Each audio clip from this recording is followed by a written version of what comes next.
2017 peut être la bonne année pour la mise en eau du barrage de Samandéni. Initialement prévu pour juin 2014, juin 2017 est désormais la date indiquée pour le remplissage de ce grand barrage d'environ 50 km de long pour une superficie de 19 951 km².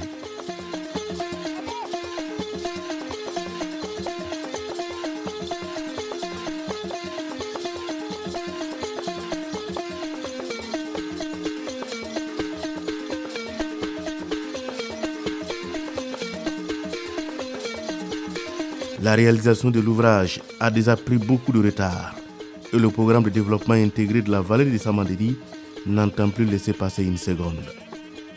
Point de répit alors pour le groupement d'entreprises en charge des travaux du barrage de Samandéni. Les machines sont en mouvement sur tout le long de la digue du barrage, soit environ 3 km pour une hauteur de 23,9 m avec une largeur de crête de 6 mètres. En tous les cas, le PEDIS et le groupement d'entreprises se sont engagés devant le Premier ministre le 25 mars dernier de respecter scrupuleusement l'échéance de 2017 car les travaux n'ont que trop duré. Plus de 2 mois après la visite du chef du gouvernement, le principal élément du barrage, c'est-à-dire la digue, est presque achevé selon le chef de chantier. Les travaux normalement sont maintenant à 98% de l'avancement des travaux généraux.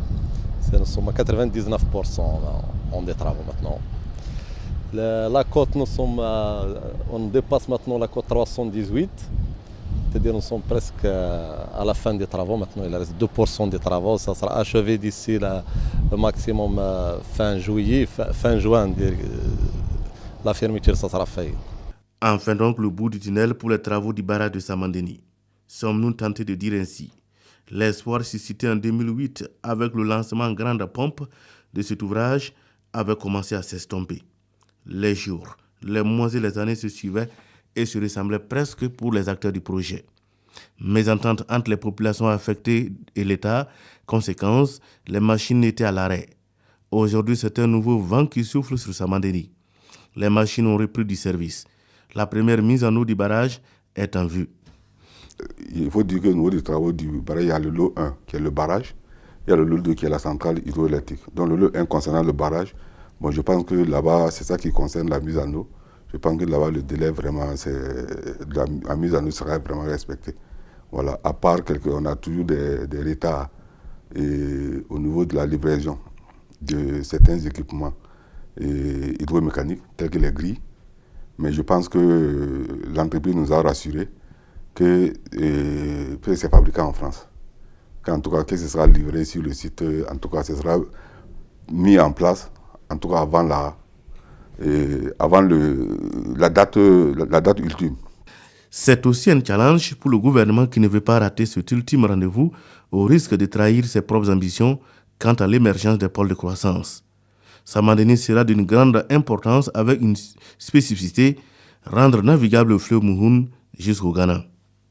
Le barrage de Samandéni, même déjà de par sa position même géographique au niveau du fleuve Mouhoun déjà, je veux dire c'est un don de Dieu, ou bien vraiment c'est un don de la nature. C'est-à-dire que sa réalisation était vraiment nécessaire si on veut en tout cas maintenir les activités au niveau du fleuve Mouhoun. Vous voyez, le barrage se trouve pratiquement en début de bassin du Mouhoun et le rôle de régulation que le barrage va jouer, ce sera donc un rôle de régulation sur tout le Mouhoun, sur tout le long du Mouhoun jusqu'au Ghana.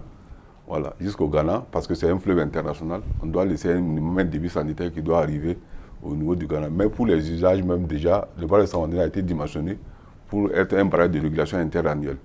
Ça veut dire qu'il y a des années où il va pleuvoir beaucoup, on va stocker beaucoup d'eau. Effectivement, des années où il ne va pas pleuvoir beaucoup. Ça permet en tout cas de réguler les usages, tous les usages, les besoins des différents usagers à l'aval.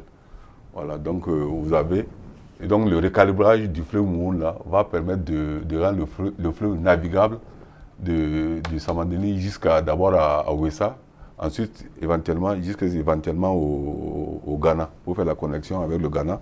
Parce qu'à l'aval du Ghana, le Ghana aussi a réalisé là-bas un ouvrage, quand même un grand barrage, qui est au niveau du Ghana là-bas, qui va permettre de faire certainement la liaison pour rendre le fleuve vraiment, Mourne navigable. Voilà. Donc le recalibrage aussi est une des composantes vraiment essentielles, en tout cas du P10. Et ce n'est pas tout. Le barrage va offrir de l'électricité à partir de cette centrale en construction munie de 2 turbines pour une capacité de production énergétique annuelle estimée à 18 gigawatts. Là aussi, les travaux avancent bien selon le technicien en charge de la supervision. Bon, on est dans la salle machine, la salle où on va mettre les turbines. Comme vous voyez ici, les réservations pour mettre les machines, les générateurs et les turbines. On est à côté de conduite usinière avec sur 2 pipes, c'est-à-dire on va avoir 2 turbines et connectées à la sortie. On est en salle machine du central. Donc sur l'autre côté, on a conduite, ça s'appelle conduite de vidange de fond. Si on veut vider le barrage, on peut le voir sur l'autre côté. Mais par là, on n'a que pour mise en marche des turbines. Et ça, c'est la salle machine et l'emplacement des générateurs et les turbines et les auxiliaires de la turbine. Un grand chantier que le gouvernement tient à achever. Pour y parvenir, il a mis les moyens pour lever les goulots d'étranglement.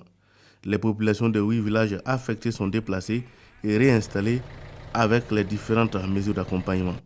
En tout cas, définir les engagements de chaque partie, voilà, les engagements du gouvernement, les engagements aussi des populations. Et comme je vous l'ai dit, aujourd'hui, nous faisons une gestion avec les populations, nous les considérons comme des partenaires. De toute façon, le projet est là pour eux. Nous, on est là pour les accompagner. C'est eux les bénéficiaires du programme. Le projet, c'est pour eux. Nous, on est là pour les assister. Et avec une telle philosophie, je pense qu'il ne peut pas avoir, en tout cas, de point d'achoppement. Voilà, ce qui les revient, on discute, ce qu'on doit les donner comme chose là, ce qui les revient, et voilà, les revient. De nouveaux sites sont donc identifiés et viabilisés pour les populations. Des écoles et CSPS, de même que des addictions d'eau potable, ainsi que des forages, ont été réalisés. Ici à Sadena, par exemple, c'est ce bâtiment qui servait d'école. Avec le déplacement des populations, le village bénéficie de cette nouvelle infrastructure. C'est impeccable. Ça n'a rien à comparer avec l'ancien site. Ici, ça va. Rien ne nous manque. Quand on quitte un ancien site pour un nouveau, vu les conditions dans lesquelles on travaillait sur l'ancien site, vu le joyau qu'on nous a offert, bon, on ne peut pas regretter. Réalisation des APS pour les populations, il y en a 12. Ça, c'est carrément visible sur le terrain. Aujourd'hui, à l'heure où nous sommes, pratiquement les 12 APS ont été forés et on a trouvé de l'eau. En dehors des réalisations des APS, il y a l'aménagement de 100 km de pistes rurales et vous allez voir que le chantier est en cours d'exécution. Vous allez également voir la réalisation des infrastructures socio-économiques, les écoles primaires, des CSPS et puis des mosquées pour les populations.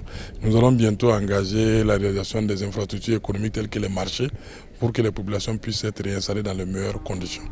Donc à ce niveau, je peux dire que chacun des 2 parties essaie de tenir ses engagements, puisque vous allez constater également sur le terrain que les populations qui sont en train d'être indemnisées présentement, qui reçoivent leur argent, s'attellent à construire rapidement de quoi pouvoir s'abriter d'ici le début de l'hivernage.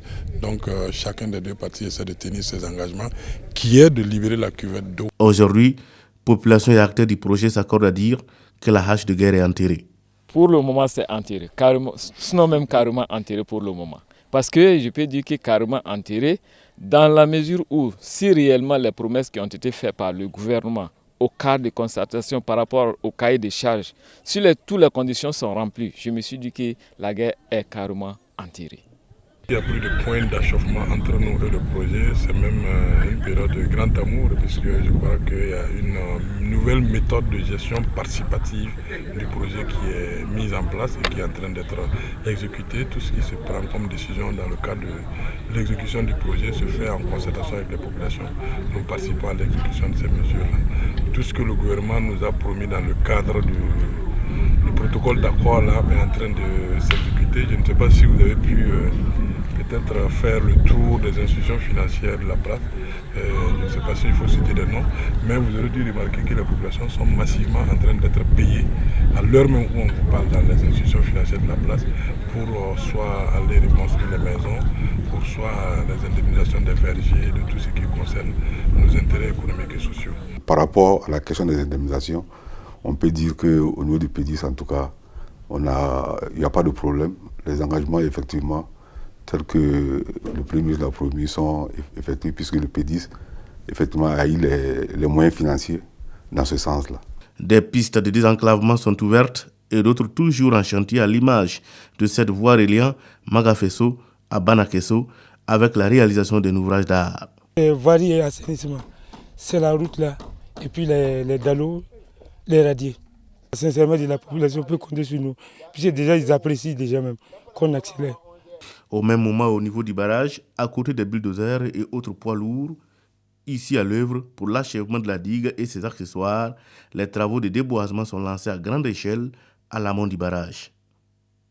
Mais, au regard du temps imparti, les équipes de déboisement seront-elles au rendez-vous?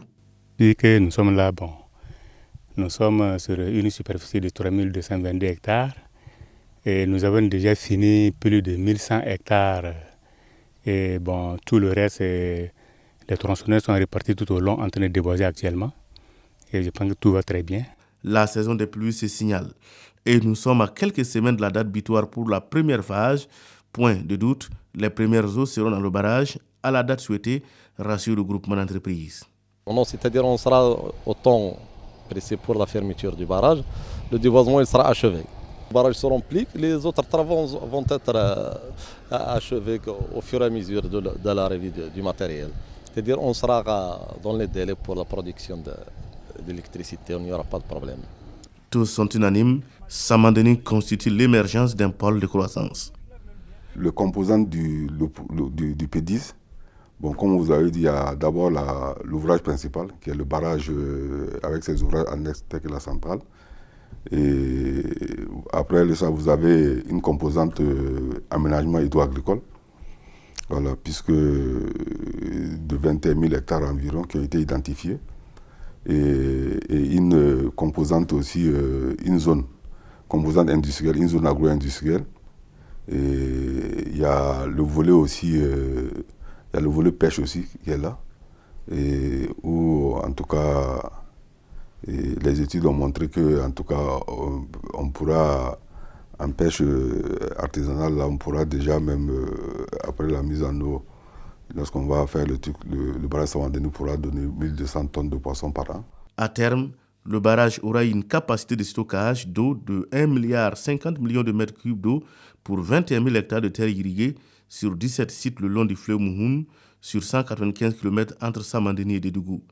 Samandeni va contribuer à la croissance de 2% du PIB, à la création d'au moins 100 000 emplois.